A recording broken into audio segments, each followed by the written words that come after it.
সকাল থেকেই প্রথম দফা নির্বাচনে বীরভূমের একাধিক জায়গায় অশান্তির খবর পাওয়া গেছে। লাভপুর ঘোড়ারই অন্যদিকে পারুইয়ের ছবি এই মুহূর্তে আপনাদের সামনে তুলে ধরছি, যেখানে আক্রান্ত হয়েছে বিজেপি। তৃণমূলের বিরুদ্ধে হামলার অভিযোগ উঠেছে। সরাসরি আমাদের প্রতিনিধি সুকান্ত মুখোপাধ্যায় আমাদের সঙ্গে রয়েছেন। সুকান্ত, ঠিক কি হয়েছে? দেখো, বনসংখ্যা প্রাথমিক বিদ্যালয়ের সামনে আমরা রয়েছি, যা সাঁইথিয়া বিধানসভার আন্ডারে পড়ছে। সেখানে কিছুক্ষণ আগে অর্থাৎ ভোট পর্ব তখন একেবারে পুরোপুরি শেষ হয়নি। সেই সময় যেটা অভিযোগ যে বিজেপির যারা প্রার্থীরা ছিলেন, যারা কর্মীরা ছিলেন, যারা সেই সময় ভোট দিতে যাচ্ছিলেন, সেই সময় তাদের উপর তৃণমূলের যারা দুষ্কৃতীরা তারা হামলা চালায়। আমরা দেখতে পাচ্ছি একজন ইতিমধ্যে গুরুতরভাবে জখম হয়েছেন এবং তার পাশে মহিলাদেরকেও বেধড়ক মারধর করা হয়েছে। একজনের মাথাও ফাটিয়ে দেওয়া হয়েছে এবং তাদের যেটা স্পষ্টত অভিযোগ যে যখনই গোটা ঘটনাটি ঘটছিল, সেন্ট্রাল ফোর্স কিন্তু পুরোপুরি নির্বিকার ছিল এবং পারুই থানার অফিসারদের বিরুদ্ধেও কিন্তু অভিযোগ। কিছু দূরে একাধিক ইট সেখানে পড়ে রয়েছে। দীপ্তেন্দু চক্রবর্তীকে আমরা দেখানোর চেষ্টা করবো পুরো যে গ্রামের একটা পোর্শন, যা বুথ থেকে মাত্র 100 মিটারের মতন ডিস্টেন্সে রয়েছে, সেখানে ইটের টুকরো পড়ে রয়েছে এবং তাদের স্পষ্টত অভিযোগ যে যারা যেহেতু বিজেপি করেন তাই তাদের উপর আক্রমণ চালানো হয় এবং গোটা এলাকা আপাতত কিন্তু পুলিশ এবং সেন্ট্রাল ফোর্স কার্যত ঘিরে নিয়েছে, কিন্তু ঘটনার সময় তারা কেউ ছিলেন না। আপনি তো ছিলেন, কি হয়েছে? আমরা ভোট দিয়ে চলে আসছিলাম, জল দিতে গেছিল একজন, নিয়ে এসে এখানে একটা মুসলিমদের একটা ছেলে মুখ খারাপ করে গাল দিচ্ছে আমাদেরকে ভাষা করে, বলছে বিজেপিতে ভোট দিয়ে এলি, কালকে এতে কী করে থাকিস তোরা তাই দেখে নেবো। আজ 7 দিন থেকে আমাদেরকে হুমকি দেখাইছে যে বিজেপিতে ভোট দিলে তোদের অবস্থা শেষ থাকবে না। তাতে আমরা বলেছি যে আমরা বিজেপিকে যখন এনেছি তখন বিজেপিতেই ভোট দেবো, আমরা এই কথাটা বলেছি। পুলিশ অফিসার বা সেন্ট্রাল ফোর্স ওরা কিছু ইয়ে করে নাই। পাড়িয়া থানাতে আমরা 3বার ইয়ে করেছি, আমাদের ইয়ে করা আছে, কেসের ইয়ে করা আছে। পাড়িয়া থানার বড় বাবু কোনো এগেন্স্ট দিচ্ছে না, কোনো অভিযোগ পাল্টা অভিযোগ কিন্তু পারুইয়েতেও উঠছে। আপাতত তোমায় ধন্যবাদ সুকান্ত।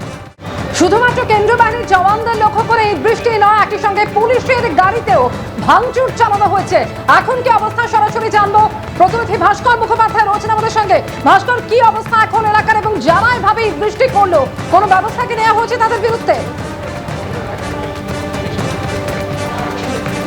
দেখো, এই মুহূর্তে আমি রয়েছি দুবরাজপুর বিধানসভার নাকারাকুন্দা প্রাথমিক স্বাস্থ্যকেন্দ্রে এবং ঠিক আমার পিছনেই এই স্বাস্থ্যকেন্দ্রে এখানেই আহত 3 জন সিআরপিএফ জওয়ান এবং একজন পুলিশকর্মী এবং আরও একজন পুলিশের ড্রাইভার, তার চিকিৎসা চলছে আমরা দেখব।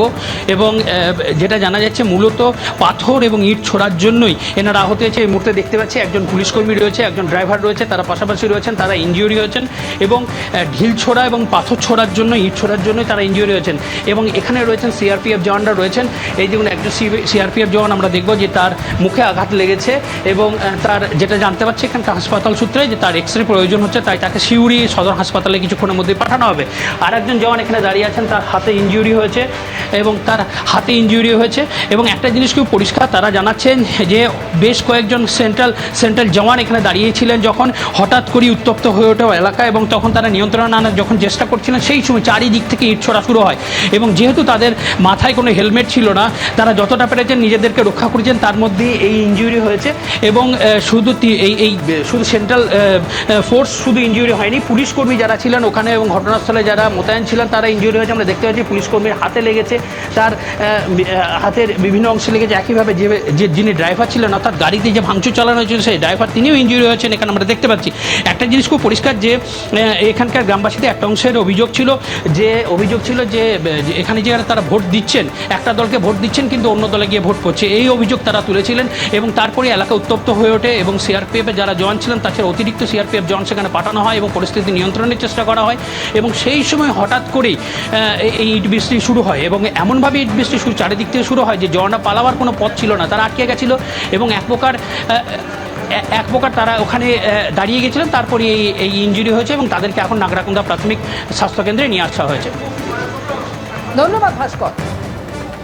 অর্থাৎ দুবরাজপুরে একদিকে কেন্দ্রীয় বাহিনীকে লক্ষ্য করে ইট বৃষ্টি আহত হয়েছেন কেন্দ্রীয় বাহিনীর জওয়ানরা, এর পাশাপাশি দুবরাজপুর পুরসভার 6 নম্বর ওয়ার্ডের ঘটনা আপনাদের সামনে রাখছি।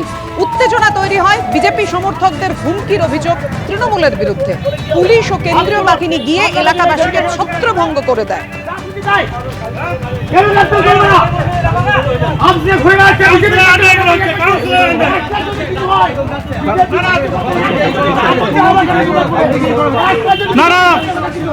সাধারণ ভোটারে যদি কিছু হয় কেন গ্রেপ্তার করা হবে না? কি মনে করেছে টিএমসি নেতারা?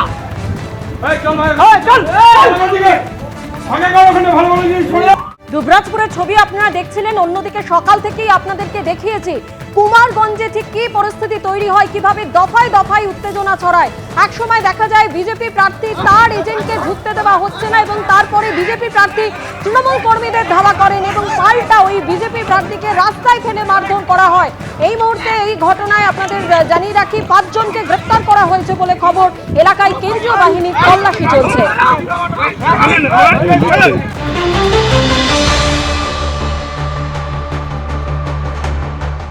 কুমারগঞ্জে বিজেপি প্রার্থীকে মারধরের ঘটনায় এবার তল্লাশি অভিযানে নামলো পুলিশ আর কেন্দ্রীয় বাহিনী। বানিহারি হাই স্কুলে যেখানে বিজেপি প্রার্থীকে মারধর করা হয়েছিল, সেখানে যারা যারা মারধর করেছে ছবি দেখে তাদেরকে চিহ্নিত করা হয়েছে, এমনটাই জানিয়েছেন জেলার পুলিশ সুপার। আর তারপরেই দেখা যাচ্ছে কেন্দ্রীয় বাহিনীকে সঙ্গে নিয়ে পুলিশের দল তারা এই গ্রামে ঢুকছেন, বানিহারি হাই স্কুল সংলগ্ন যে গ্রাম, এবং সেইখানে তল্লাশি অভিযান চালাচ্ছেন তারা। পুলিশ সুপার জানিয়েছেন যে চিহ্নিত করা হয়েছে অভিযুক্তদের এবং তাদের বিরুদ্ধে আইনানুগ ব্যবস্থা নেওয়া হবে। এবং সেই ঘটনাতেই এবার যারা যারা অভিযুক্ত ছিল চিহ্নিত করে তাদের নাম ঠিকানা সব নিয়ে এবার একে একে তাদের বাড়িতে তল্লাশি চালাচ্ছে পুলিশ এবং কেন্দ্রীয় বাহিনী। ক্যামেরায় আমার সহকর্মী প্রীতমকে একটু ছবিটা দেখাতে বলছি। এই মুহূর্তে দেখা যাচ্ছে যে একটি বাড়িতে পুলিশ এবং কেন্দ্রীয় বাহিনীর দল তারা ঢুকেছেন এবং সেই বাড়িতে তল্লাশি চালানো হচ্ছে।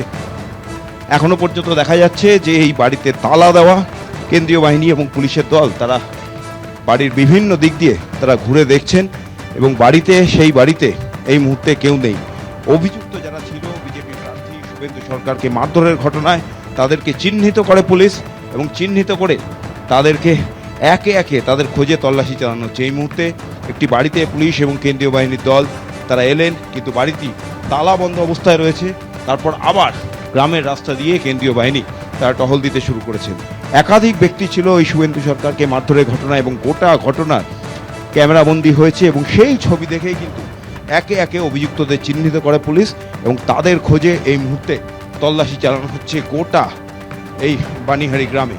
বানিহারি হাই স্কুল সংলগ্ন যে এলাকা, গোটা এলাকায় স্থানীয়দের সঙ্গে কথা বলেন পুলিশ এবং কেন্দ্রীয় বাহিনীর আধিকারিকরা এবং তারপর অভিযুক্তদের নাম ঠিকানা নিয়ে একে একে তাদের বাড়ি খুঁজে তল্লাশি চালানো হচ্ছে। কিন্তু এই ঘটনার পর যারা অভিযুক্ত, একজনের বাড়িতে পুলিশ যাওয়ার পর দেখা গেল সে বাড়িটি তালা বন্ধ। আর সেখানেই প্রশ্ন উঠছে, বারবার যখন বিজেপি প্রার্থী সকাল থেকে অভিযোগ করছিলেন এজেন্ট বসতে না দেওয়ার, জটলা হওয়ার, সেখানে কি কারণে এই ঘটনা ঘটলো? আর ঘটনা ঘটার পর অবশেষে পুলিশ এবং কেন্দ্রীয় বাহিনীর তৎপরতা শুরু হলো। সকাল থেকে কেন্দ্রীয় বাহিনী কোথায় ছিল? যে অবাধ শান্তিপূর্ণ ভোটের কথা নির্বাচন কমিশন বলছিল, আদতে সেই শান্তিপূর্ণ ভোট কি হলো সেই প্রশ্নই থেকে যাচ্ছে। ক্যামেরা প্রতিনিধি প্রীতম চক্রবর্তীর সঙ্গে ব্রতদীপ ভট্টাচার্য, এবিপি আনন্দ, দক্ষিণ দিনাজপুর। আমার উপরে হামলা করার একটা চেষ্টা হয়েছে, গায়ে হাত দিতে পারেনি, গাড়ি ভেঙেছে, আপনাদের সাংবাদিকদেরও গাড়ি ভেঙেছে। আসলে সকাল থেকে এরা যে কাণ্ডটা করতে চেয়েছিল, প্রতিটি বুথ জ্যাম করবে, বিরোধী এজেন্টদের বের করে দেবে, কিন্তু আপনারা জানেন প্রায় 8-10টি জায়গায় আমি এজেন্ট বসিয়েছি। যখন এই খবরটি তারা গেছে, একটা সংকীর্ণ জায়গা ছিল, গলি, যেখান দিয়ে আমরা ঢুকতে পারি কিন্তু বেরোনোটা একটু কঠিন। ওরা প্ল্যানফুলি সেখানে আমাদেরকে আটক করে, আমাদের উপরে হামলা চালানোর চেষ্টা করে, আর যা কিছু আর কি। কিন্তু নির্বাচন কমিশন তো বারবার শান্তিপূর্ণ ভোটের কথা বলছিল, কেন্দ্রীয় বাহিনী কোথায়? আপনি ক্যান্ডিডেট, আপনি যাচ্ছেন সেখানে, আপনি আক্রান্ত। নির্বাচন কমিশন চেষ্টা করছে কিন্তু ডিপ্লয় করে তো স্থানীয় পুলিশ। আমি সকাল থেকে বলেছি এখানকার এসপি নিরপেক্ষ নয়, তিনি একেবারে প্ল্যান ফুলি এগুলো করাচ্ছেন। সেই জন্য নির্বাচন কমিশনকে আমি সরাসরি কি বলতে পারি, এখানকার পুলিশ সুপারই তো নির্বাচন কমিশনের আন্ডারে, তাহলে সমস্ত দায় দায়িত্ব এখানকার পুলিশ সুপারের। যদি অভিযোগ করে থাকে, উনি ওনার মতো অভিযোগ করেছে।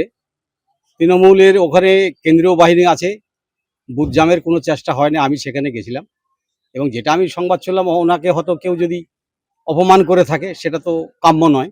সেটা এই ধরনের কোনো প্রার্থীকে, যে প্রার্থী হোক, আমাকে যদি কেউ অপমান করে, যেটাও আমার ঠিক হবে না, সেরকম উনিও একজন প্রার্থী, ওনাকে যদি কেউ অপমান করে থাকে, যদি কেউ অকথ্য কাজ যদি করে থাকে, সেটাও ঠিক করে না। এবিপি আনন্দ, এগিয়ে থাকে, এগিয়ে রাখে।